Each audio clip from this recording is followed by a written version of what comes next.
Bom dia! Como passou a noite? Descansou bem? Nesses dias de tanto tempo, especialmente os que ficam em isolamento, tanto tempo em casa, eu creio que atrapalha até o sono à noite, não é? A gente perde até a noção da hora e às vezes noção do dia da semana. Mas se é uma coisa que não podemos perder a noção, é que há um Deus no trono que controla todas as coisas. Um Deus que conhece a nossa mente, o nosso coração, que sabe das nossas necessidades e vem supri-las. Um Deus de amor e de bondade.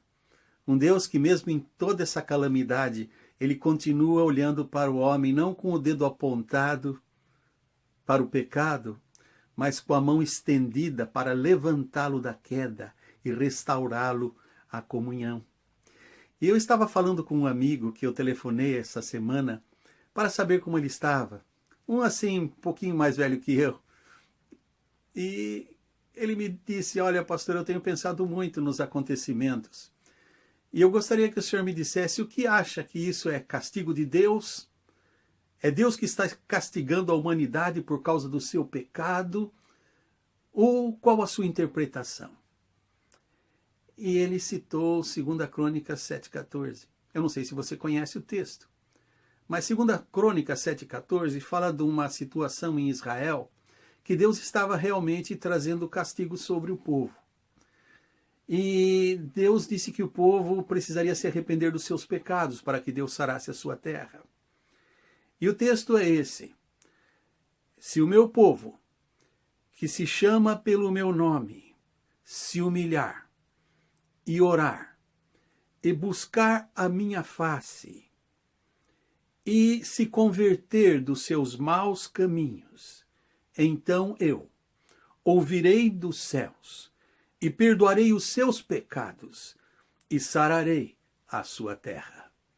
O texto é muito forte e muitos aplicam a nós hoje. Mas nós temos que lembrar que esse texto foi escrito para o povo de Israel. E Deus estava falando do templo que Salomão construiu e que aquele lugar seria um lugar de habitação de Deus e chamado casa de oração para todos os povos. Mas Deus estava falando que se Israel pecasse, Israel se afastasse e Israel sofresse o castigo do seu pecado, mas se Israel se convertesse, Deus perdoaria o seu pecado e sararia a sua terra. Nós não somos esse povo. Nós somos a Igreja de Cristo, o povo remido pelo sangue do Cordeiro, e essa não é a nossa terra. Israel tinha a sua terra. Nós somos peregrinos na terra. A nossa morada é a celestial que Jesus foi preparar. E nós não podemos, disse eu ao meu amigo, interpretar que tudo o que acontece de mal é castigo e é praga de Deus. Nós não podemos. Deus pode estar sim repreendendo a humanidade. E muitas vezes o homem sofre por causa dos seus próprios feitos, as escolhas que fazem. A Bíblia diz que o Paulo, apóstolo, mencionou que a natureza sofre, a natureza geme por causa do pecado da humanidade. Então muitas das coisas que a humanidade sofre é resultado do trabalho das suas próprias mãos. Eu não posso dizer que Deus esteja castigando a humanidade, porque sinais de pestes e coisas assim sempre ocorreram. Pode só verificar a história e você verá. Mas se há uma lição que nós podemos tirar desse texto que o meu amigo mencionou, é que é necessário que o homem, a mulher, examine o seu coração, se arrependa do seu pecado e volte para Deus. Seja qual for a circunstância. Não é somente quando uma praga assola a terra, quando uma peste como essa se tornou uma pandemia, que toda a humanidade sofre. Não. Seja qual for a circunstância, um dia todo homem, toda mulher precisa parar, examinar o seu coração e pedir perdão a Deus pelos seus pecados. Porque pela pandemia ou pela morte natural, todos nós um dia deixaremos esse mundo e estaremos na presença de Deus. Cada um por sua vez.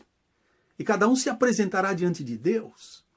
E se a pessoa não tiver realmente um encontro com Jesus Cristo nessa vida e recebê-lo como seu único Senhor e Salvador, porque Jesus é o caminho e ninguém vai ao Pai senão por Ele, essa pessoa estará perdida para sempre. Então, eu creio que essa pandemia é realmente um momento para pararmos e pensarmos. Não se é um castigo de Deus, se é uma peste que Deus traz como castigo sobre a humanidade. Não generalizar, mas partir para o particular e pensar: se o meu povo, que se chama pelo meu nome, se humilhar e orar e buscar a minha face e se converter dos seus maus caminhos, então eu ouvirei do céu e perdoarei o seu pecado. Eu sou povo de Deus. Você é povo de Deus? Você já deu a sua vida a Jesus? Então essa mensagem é para você. Mais do que sarar a terra, é perdoar o pecado. Porque perdão do pecado resulta em reconciliação com Deus e salvação eterna. Uma vida que não acaba. Uma vida eterna com Deus. E isso se aplica a mim, a você, a qualquer um.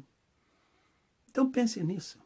Esses momentos em casa, procurando muitas vezes o que fazer, jogos para distrair, videogames com as crianças, quebra-cabeça, palavras cruzadas, sei lá mais o quê.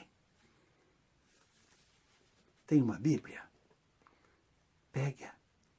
Senta num cantinho da sua casa, sossegado, ora a Deus. Abre no Novo Testamento, onde revela Jesus Cristo como Senhor, Salvador e Rei. Medita nas palavras.